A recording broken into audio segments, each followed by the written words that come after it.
Good morning. Welcome to Defender's Class. Good to have you with us today. We've been talking about the Lord's Supper, and last time we surveyed biblical data concerning the Lord's Supper. Now, obviously, there are different interpretations of these passages on the part of different confessions within Christendom. Some understand the Lord's Supper in a sacramental sense.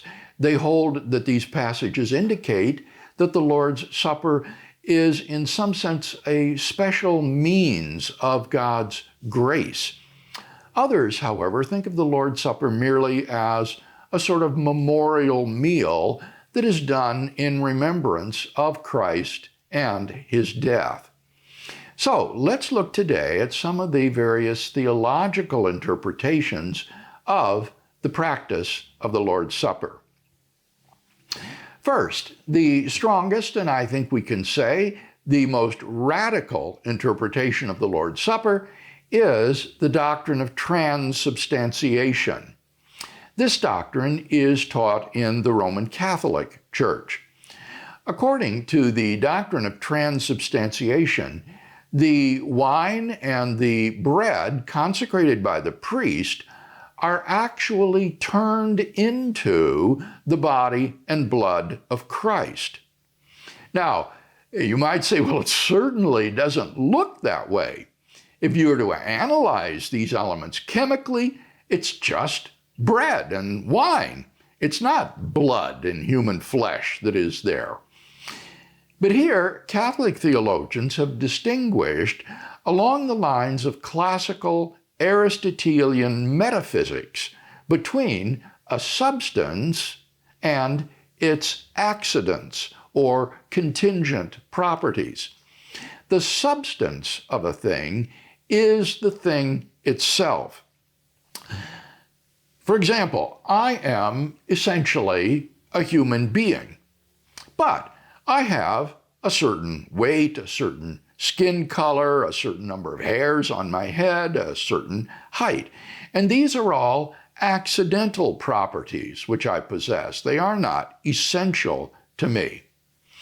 And in transubstantiation, the claim is that what happens is that the substance of the bread and wine actually become the substance of Christ's body and blood. The bread and the wine actually become Christ's flesh and blood in a literal sense.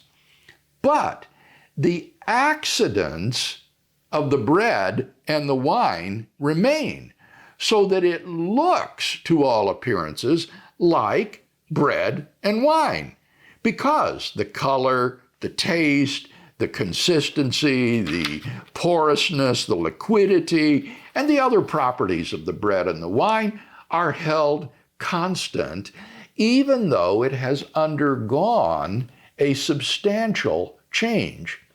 So, in the doctrine of transubstantiation, we have the very radical view that the elements of the Eucharist, or that is to say the Lord's Supper, are actually transformed into the body and blood of Christ, even though they retain the accidental properties of bread and wine. So, transubstantiation is the most radical view of the Lord's Supper. The elements of the bread and the wine are turned into the flesh and the blood of Christ and then taken by the communicant. As such, this is a means of grace, for you are receiving the body and blood of the Lord. This is a sacrament whereby you receive the grace of God. So, the Second Vatican Council, in their document, The Church, section 11, says that the Eucharistic sacrifice is, and I quote, the fount and apex of the whole Christian life. Now that is a very strong statement. The fount, that is to say the source, the apex, That is to say, the pinnacle of the whole Christian life is found in the Mass, in the Eucharistic sacrifice. This becomes the center of the Christian life because you are receiving Christ in taking it. Now, this occasions a question. When the communicant takes the blood and the body of Christ and eats them and digests them, then why isn't the blood and the body of Christ, so to speak, used up after a while? Is there a sort of infinite blood and body to be consumed? Remember, we're talking about the human nature of Christ, not the divine nature. In his divine nature, the second person of the Trinity is immaterial. He doesn't have a body or blood. So we're talking about the human nature of Christ. So as the communicant eats the body of Jesus and drinks his blood, we might wonder, well, why isn't it all consumed by now? Why isn't he eaten up? I asked this question once of a Fordham University philosopher who is a priest, and he said, "Oh, you don't consume the substance in the Lord's Supper, you only consume the accidents." It was as if a veil fell from my eyes. I suddenly understood. When the communicant takes the elements in, he doesn't really consume or digest the body and blood of Christ.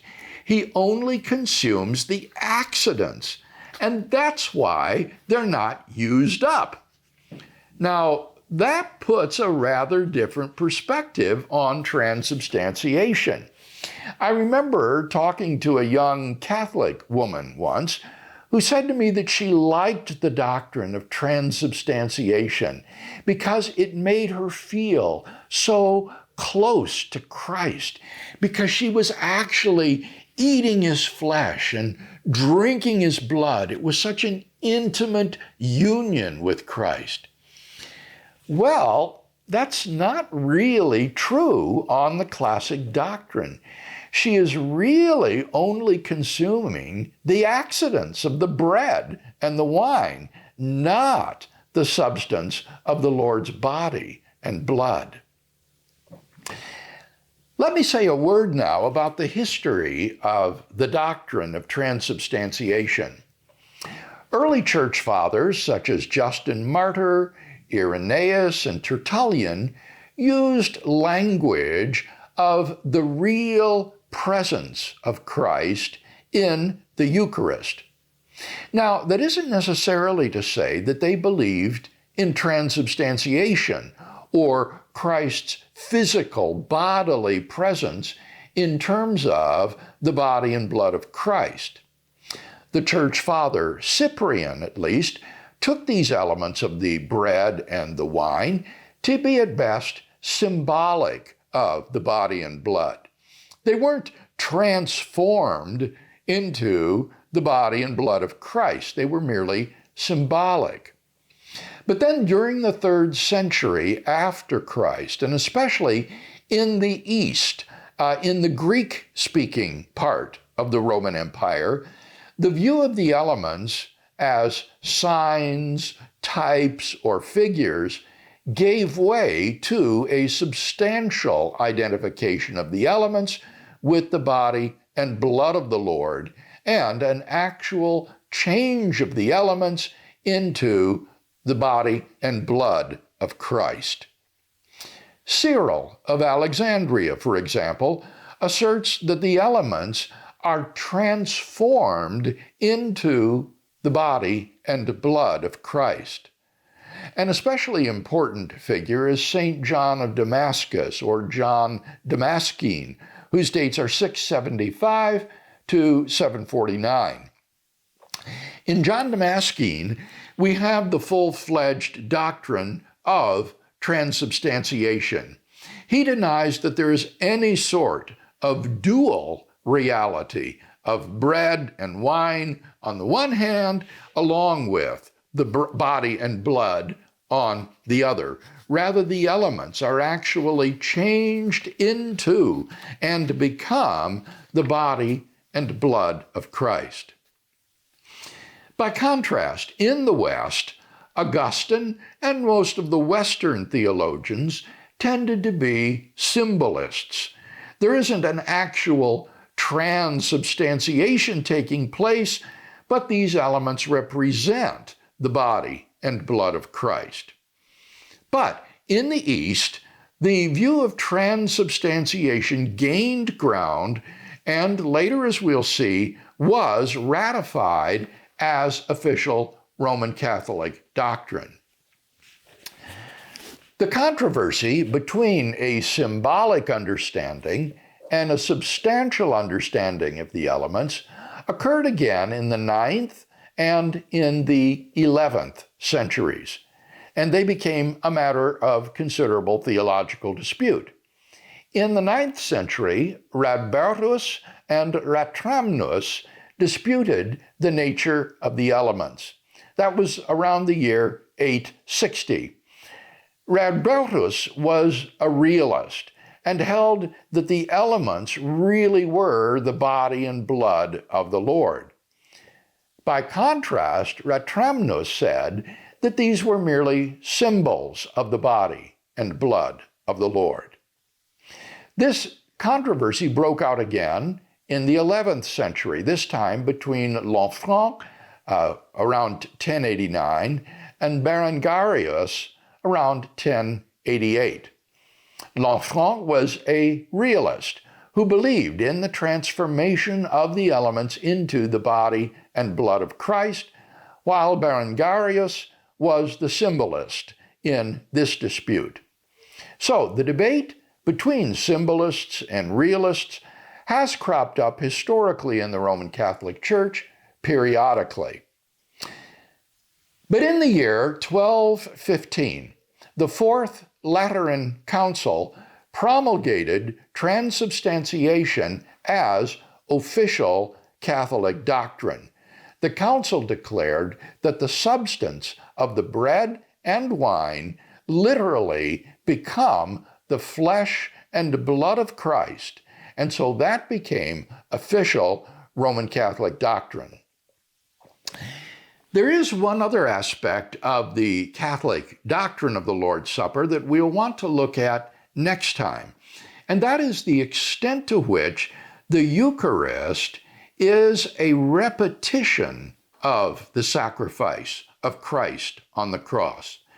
Is the body and blood of Christ being offered again to God as a sacrifice for the sins of the people? As we'll see, there is again ambiguity on this question in Roman Catholic doctrine. Until then, I wish you Godspeed.